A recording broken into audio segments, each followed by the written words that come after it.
Hey guys, আসসালামু আলাইকুম। Welcome to toss IT corner. আজকে আমরা এই পর্বে আলোচনা করব কিভাবে আমরা আইফোনের ব্যাটারি হেলথ জানতে পারি। আমরা অনেকেই পুরাতন আইফোন কিনতে চাই।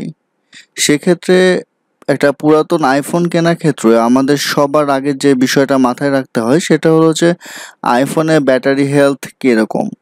কারণ আমরা যারা রিফাবলিশড আইফোন কিনি অথবা আমরা যারা সেকেন্ড হ্যান্ড আইফোন কিনে থাকি, আমরা মোটামুটি যে প্রবলেমটা ফেস করে থাকি সেটা হলো যে আইফোনের ব্যাটারি ব্যাকআপটা ঠিকমতো দেয় না।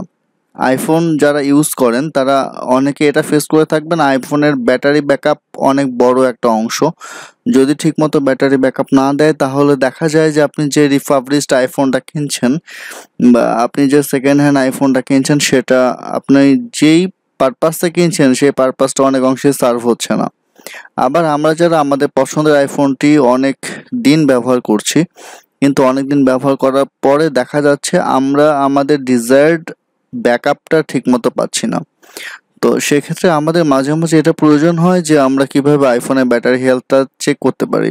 তো আজকে আমি এই পর্বে সেটা আলোচনা করব কিভাবে আমরা আইফোনের ব্যাটারি হেলথ চেক করতে পারি।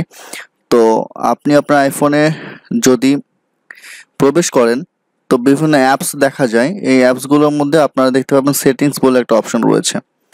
তো এখানে সেটিংস একটা হুইল চাকার মতো দেখছেন, নিচে সেটিংস লেখা। তো এই সেটিংস অপশনে ফার্স্টে ক্লিক করতে হবে। সেটিংস অপশনে যদি আমি ফার্স্টে ক্লিক করি তো আপনার এরকম একটা বেসিক উইন্ডোজ আসবে। তো এটাকে আমরা বলি সেটিংস উইন্ডো। তো সেটিংস উইন্ডোজ নিচের দিকে আপনি যখন স্ক্রোলিং করবেন, স্ক্রোলিং করতে থাকলে আপনি নিচের দিকে দেখবেন যে প্রাইভেসির উপরে জাস্ট ব্যাটারি বলে একটা অপশন রয়েছে। তো ব্যাটারি বলে যে অপশনটা রয়েছে, এখন এই ব্যাটারিতে যদি আপনি ক্লিক করেন, ক্লিক করার সাথে সাথে আপনার একটা অপশন আসবে যে ব্যাটারি বলে একটা বেসিক উইন্ডোজ আসবে। এখানে ব্যাটারি পার্সেন্টেজ, লো পাওয়ার মোড, এখানে আপনি দেখবেন আমি দুইটা অন করে রেখেছি, লো পাওয়ার মোড অন করে রেখেছি, ব্যাটারি পার্সেন্টেজ অন করে রেখেছি। আপনারা যদি চান আপনারা ফার্স্টে এই দুইটা অন করে রাখবেন। তারপরে আপনারা নিচে যে জিনিসটা দেখতে পাবেন সেটা হলো ব্যাটারি হেলথ। ব্যাটারি হেলথে যখন আপনি ক্লিক করবেন তখন আপনি দেখতে পাবেন যে ম্যাক্সিমাম ক্যাপাসিটি।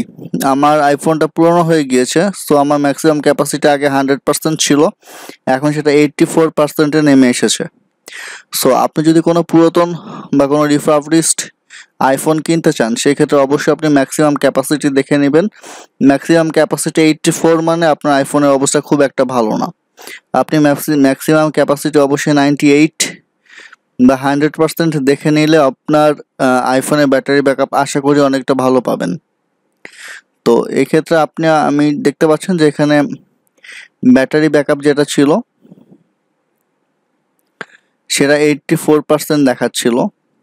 তো ব্যাটারি হেলথে ক্লিক করে ব্যাটারি ম্যাক্সিমাম ক্যাপাসিটিটা আশা করি দেখে নেবেন। এখান থেকে আপনি দেখতে পাবেন peak performance capability. Peak performance ক্যাপাবিলিটিতে আপনি যদি ক্লিক করেন, your battery is currently supporting normal peak performance, okay fine. Optimised battery charging এখানে আপনি অন করে রাখলে সেটা আপনাকে হেল্প করবে। তো বেসিক্যালি আজকে এটাই দেখাতে চেয়েছি যে কিভাবে আপনি আপনার ব্যাটারি হেলথ জানতে পারেন। তাহলে ফার্স্ট আপনাকে সেটিংসে যেতে হবে। সেটিংসে যাওয়ার পর ব্যাটারি হেলথে ক্লিক করলে আপনি এখান থেকে আপনার ব্যাটারির কারেন্ট কন্ডিশনটা জানতে পারবেন। তো এইভাবে আমরা খুবই সহজে আমাদের ব্যাটারির হেলথ জানতে পারি। সেটিংস, দেন ব্যাটারি, দেন ব্যাটারি হেলথ, দেন ম্যাক্সিমাইজ ক্যাপাসিটি। সো আপনি যদি কোনো ফোন কিনতে চান বা নতুন কোনো ফোন কিনতে চান বা রিফাবলিশড ফোন কিনতে চান অথবা সেকেন্ড হ্যান্ড কোনো ফোন কিনতে চান অথবা আপনার ফোনে যদি ব্যাটারি ঠিকমতো ব্যাকআপ না দেয় সেক্ষেত্রে আপনাকে ফার্স্টে যেটা করতে হবে আপনার ব্যাটারি হেলথটা চেক আপ করে নেন। ব্যাটারি হেলথ চেক আপ করলে আপনি জানতে পারবেন কিভাবে আপনার ব্যাটারির পারফরমেন্স কেমন বা ম্যাক্সিমাম ক্যাপাসিটি কেমন। আপনার এই প্রবলেম যদি হয়ে থাকে তো এই ক্ষেত্রে আপনার একটা সলিউশন রয়েছে, সেটা আপনি যদি ব্যাটারি চেঞ্জ করেন আইফোনের, আপনার খুব সম্ভবত 3,500 টাকা বা 4,000 টাকা মতো লাগবে। তো চেঞ্জ করলে আপনার ব্যাটারি ক্যাপাসিটি আবার 100% হয়ে যাবে। আপনি আবার নতুন আইফোন কিনলে ব্যাটারি যেরকম ব্যাকআপ পাওয়া যায় ঠিক সেরকম একটা ব্যাকআপ পাবেন আশা করছি। তো ধন্যবাদ সবাইকে টস আইটি কর্নারের সাথে থাকার জন্য। নতুন নতুন টিপস অ্যান্ড ট্রিক্স নিয়ে আপনাদের সামনে হাজির হব পরবর্তী কোনো এপিসোডে। সে পর্যন্ত ভালো থাকুন, সুস্থ থাকুন। আল্লাহ হাফেজ। ধন্যবাদ সবাইকে।